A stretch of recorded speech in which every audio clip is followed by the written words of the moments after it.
जय हिंद दोस्तों, मैं सेबी पंजीकृत सलाहकार नहीं हूं। यह वीडियो केवल शैक्षिक और सूचनात्मक उद्देश्य के लिए बनाई गई है। भाई, सुजलोन एनर्जी के बारे में बात करेंगे इस वीडियो में। सुजलोन एनर्जी का कल आया था रिजल्ट जब ही आया था एक बढ़िया मोमेंटम आया था, उसके बाद तुरंत जो है, तब तक मैं वीडियो बना चुका था, अपडेट दे चुका था आपको, तो उसके बाद फिर गिरावट भी आ गई थी। क्वेश्चन आना शुरू हुआ कि सर इतना बढ़िया रिजल्ट आया है तो फिर गिरावट क्यों आ रही है।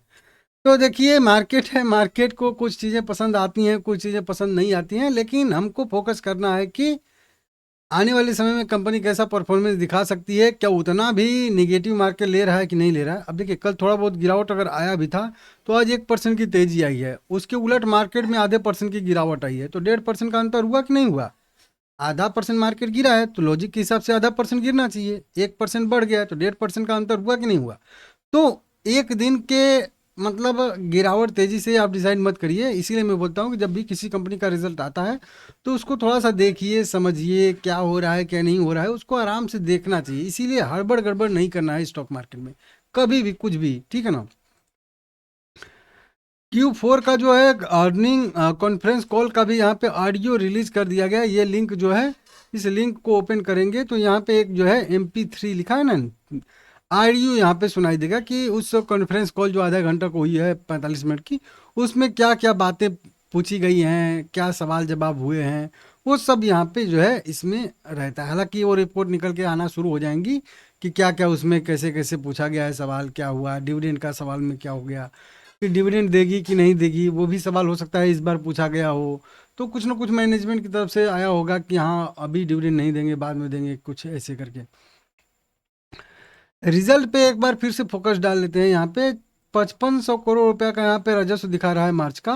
4500 करोड़ रुपये का खर्चा दिखा रहा है। 964 करोड़ रुपया का यहाँ पे ऑपरेटिंग प्रॉफिट दिखा रहा है। मार्जिन थोड़ा सा कम दिखा रहा है, हालांकि 18% ही पहले भी था और पिछले क्वार्टर में 17% था।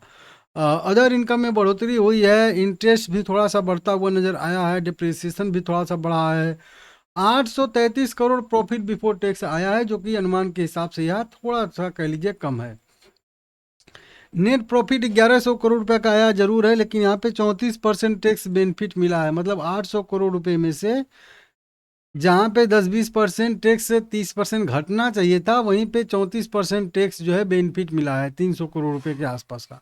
इसकी वजह से 1100 करोड़ रुपए के आसपास का नेट प्रॉफिट यहाँ पे देखने के लिए हम लोगों को मिल रहा है। कई सारे ब्रोकरेज अनुमान था कि 1000 करोड़ रुपए का नेट प्रॉफिट आएगा, 900 करोड़ रुपए का, वहीं पे 800 करोड़ रुपए का। तो 800 करोड़ रुपए का जिनका जिनका अनुमान था तो उनका तो ठीक है, लेकिन 1000 करोड़ रुपए का जिन जिनका जो अनुमान था वो जो है थोड़ा सा कम रह गया। इसी वजह से कई सारे निगेटिव जो है यहाँ पे ब्रोकरेज रिपोर्ट भी आज आती हुई दिखी हैं। मेरे से या कुछ ऐसे करके जो है कुछ था, उन्होंने दिया था थोड़ा सा मतलब अपना टारगेट जो है वो कट कर दिया था। तो थोड़ा सा ब्रोकरेज रिपोर्ट भी अब जो है उनके अगर अनुमान के हिसाब से नहीं आया होगा तो वो भी अपना जो है करेंगी, कटौती करेंगी टारगेट वारगेट में थोड़ा बहुत। अभी हाल फिलहाल में देखिए जेम फाइनेंशियल, मतलब मोतीलाल जेम फाइनेंशियल का यहाँ पे आ रहा है। हालांकि मैं देखा नहीं हूँ। यहाँ पे देखिए ब्रोकरेज फर्म ने चौथी तिमाही के बाद बाय रेटिंग दिया है, ठीक है ना।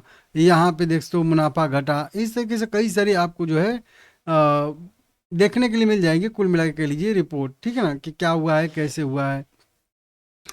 तो इसको थोड़ा सा आपको झेलना पड़ेगा। कुल मिला के मेरे कहने का मतलब ये है कि ऐसा नहीं कि किसी ने निगेटिव रेटिंग दे दिया तो आप उसके मतलब बात मान के सेल कर दिए, किसी ने पॉजिटिव रेटिंग दे दिया तो खरीद लिए।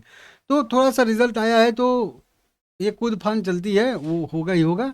और उसके बाद थोड़ा सा स्टेबल होने दीजिए, उसके बाद डिसाइड करेंगे कि हाँ शेयर किधर जा रहा है कैसे जा रहा है। ICICI सिक्योरिटी देखिए जो है 65 रुपये का लक्ष्य के साथ बाय रेटिंग दे रहा है। समझ रहे हो आप लोग। इसी के साथ और भी देखेंगे हम लोग यहाँ पे। तो इसी तरीके से रिपोर्ट आई हैं और देखिए सिस्टमेटिक ने यहाँ पे 71 रुपये निर्धारित किया है बाय रेटिंग। समझ रहे हो 2028 के अंत के लिए।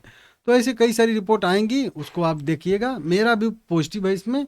और जब तक यह 50 रुपये के नीचे नहीं जाता है तब तक कोई दिक्कत नहीं है। कई सारे पॉजिटिव क्रॉसओवर भी यहाँ पे हुए हैं, यहाँ पे हुए थे, यहाँ पे हुए थे, यहाँ पे हुए थे।